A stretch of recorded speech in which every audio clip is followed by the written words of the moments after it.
lesson will be an extraordinary time for an extraordinary birth. But first, I have a couple questions. So, who would agree with me that this is the busiest and most chaotic time of the year? Absolutely. Most definitely. And that it's ordinary for it to be busy and chaotic every year this time of the year. So we would say that the busyness and chaos for this season is ordinary every year for this time of the year. Well, that's kind of like what we're going to talk about today. So just like today, where we have been scrambling to get everything done for Christmas, buying Christmas gifts, planning dinners, running around trying to make sure everything gets done, the people in this Christmas story were acting very similar, but for different reasons. Things were chaotic, just like this time of the year is. So we'll start by reading in Luke chapter 2, and we'll read verses 1 through 6 to begin with.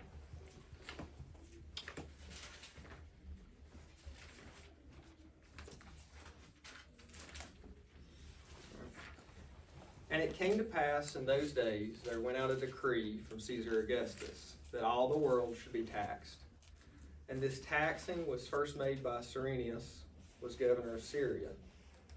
And all went to be taxed, every one into his own city.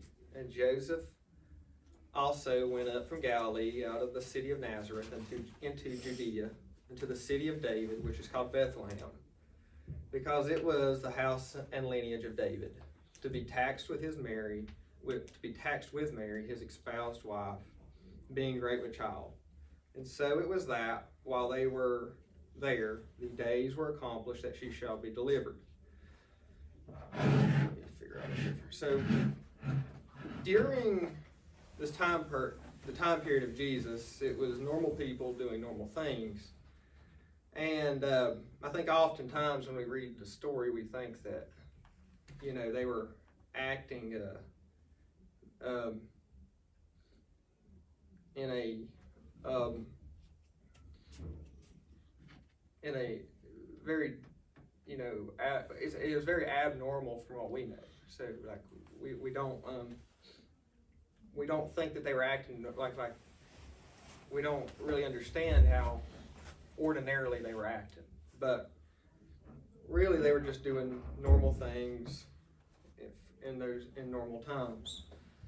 No, they weren't getting ready to celebrate Christmas that we celebrate today, but they were allowing the chaos of the decree from Caesar to cause the stress and chaos, just like we do this time of year. They didn't realize that the first Christmas was actually about to take place. Similar to Donald Trump as our president, Caesar Augustus was the emperor of Rome. Caesar instructed the people to go to their home cities to be taxed. So Joseph and Mary lived in Nazareth, and Mary was pregnant with Jesus. Joseph was of the lineage of King David and had to travel to the city of David, which was Bethlehem, to be taxed. So really it would be like Congress passing a law, Donald Trump signing that law into effect, and then us acting accordingly to the law that was passed. And that's really what Mary and Joseph were doing. So really they weren't doing anything that was not ordinary. So while they were in Bethlehem, Mary delivered baby Jesus, which fulfilled an Old Testament prophecy, which can be found in Micah 5:2. But thou Bethlehem Ephratah, thou be little among the 1,000 of Judea, yet out of thee shall come forth unto me, that is to be ruler in Israel, whose goings forth have been from everlasting. So Caesar was not involving God when he sent out this decree. And Mary and Joseph were traveling to Bethlehem not to have a baby, but just to do what they were instructed to do by Caesar. But God used Caesar, without Caesar knowing, to get Mary and Joseph to Bethlehem to fulfill God's plan that Jesus would be born in Bethlehem. God is sovereign. He has a plan. He knows all things and is in control of all things. and is never surprised. Because he is sovereign and knows what the future holds, he has already made a way through our plans to fulfill his plans. So we'll finish reading we'll read verse 7 of Luke chapter 2. And she brought forth her firstborn son and wrapped him in swaddling clothes and laid him in a manger, because there was no room for them in the inn. So more than likely, Bethlehem at the time had been very busy. People traveling because of Caesar's decree. People were ready things to go back to normal. I mean, it's very chaotic, just like today we're ready for things to be back to normal. So they're tired and kind of wore out. So if we picture this, Mary and Joseph go to the inn, which in my mind would be similar to a hotel. It's kind of how I picture it. And they're told that there's no rooms available. So Mary ends up having Jesus in what was more than likely a cave, barn, or a birthing house for sheep or livestock. But we're actually really not sure. And a little side note I'll give you is there's really three theories about where they would have been born, and that was either a cave or like a stable that would have been under the living quarters of a house, or a birthing house, which was called the Edgel Medgar, I think is how you pronounce it, and it was a birthing house for sacrificial sheep. And up until this morning, I really hadn't been able to find evidence of where he was actually born. And I've got to do some more studying, so I can't say this for sure, but Micah 4:8 talks of the birthing house. And it's interesting that the shepherds knew exactly where to find Jesus, because they were probably dealing with sacrificial sheep. But anyway, that's a little side story, and I've got to do some more studying on that. But I thought it was kind of interesting. But, you know, this child was not an ordinary child. This was a king and a savior. Had the people in the inn known who this baby was that Mary was about to give birth to, they may have made room for Joseph and Mary. But the people did not make room for Jesus because they did not know who Jesus was. And, you know, we say that the people in the inn would have made room for Jesus, but today we know Jesus as Christians and often don't make room for him. So, you know, there's two sides to that. One is, do you know Jesus? And the other side is if you do know him, then are we making room for him? I mean, he's a king, and we should be making room for him in our lives as such. So just like today, if someone of great importance, like a president, famous celebrity, or a sports player came knocking on our door, we would be more than likely excited and willing to help.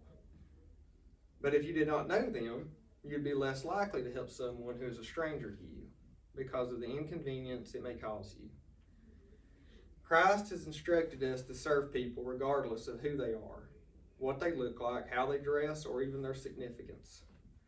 Christ actually said that we are to love others as much as we love ourselves. And when speaking with the Pharisees, Jesus was asked, what is the greatest commandment in all the Bible?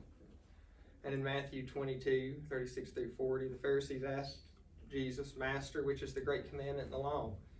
And Jesus said unto them, Thou shalt love the Lord thy God with all thine heart, with all thy soul, and with all thy mind. This is the first and great commandment. And the second is like unto it. Thou shalt love thy neighbor as thyself. And on these two commandments hang all the law and the prophets. And because the people in the inn didn't know who the baby was that Mary was about to deliver, they only saw Joseph and Mary as ordinary people. They didn't see a king, and they didn't see the Savior of the world. If they had known who the baby was that Mary was about to deliver, they would have been more than likely willing to help house them and make room. So this goes to show that we really never know who we're talking to or who we're dealing with, you know. In Hebrews 13, 1 through 2, it says, "Let brotherly love continue. Be not forgetful to entertain strangers, for thereby some have entertained angels unawares." For as the people in the inn had the opportunity to serve not an angel, but God in the flesh, Jesus Christ, God places people in our lives that we will have an impact on, perhaps even angels, as Hebrews describes. So we should be careful to love and serve everyone with an understanding that we are serving God through serving and loving others. So some questions, you know, that I wrote down to consider is, do we know Jesus? Do you know Jesus? And if so, are you making room for him and treating him like someone of great importance in your life? Because he's a king, and are we treating him like a king for our lives? Or are we serving him every day like he's our king?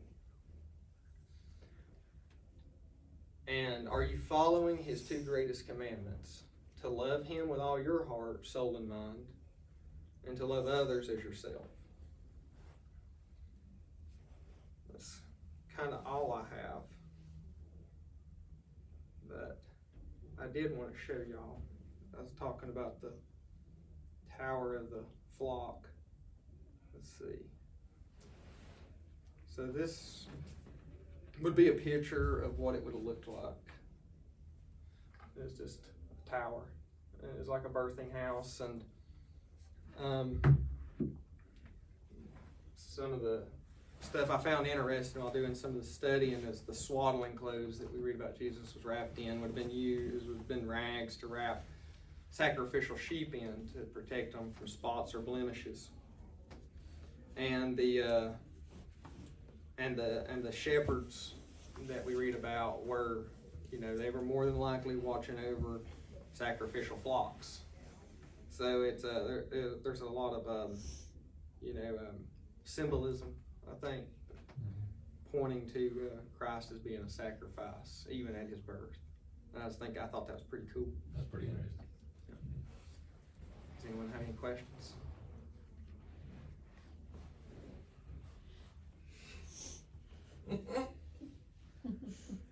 Something funny, Matthew? No. Were you laughing awful hard over there? I do it by your beautiful smile. Thank you, Matthew.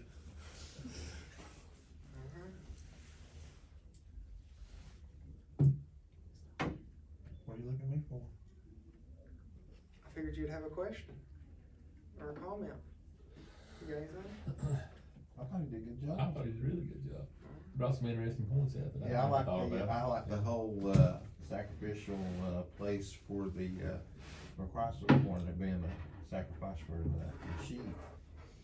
Yeah, I found that very interesting. Yeah. I can read it. It's yeah, I didn't read it till this morning, and I've not really been able to find anywhere where it talked about where he was born, but in Micah 4:8 it says, and we'll start in 7. It says, and I will make her that halted a remnant, and her that was cast far off a strong nation, and the Lord shall reign over them in the Mount of Zion from henceforth even forever.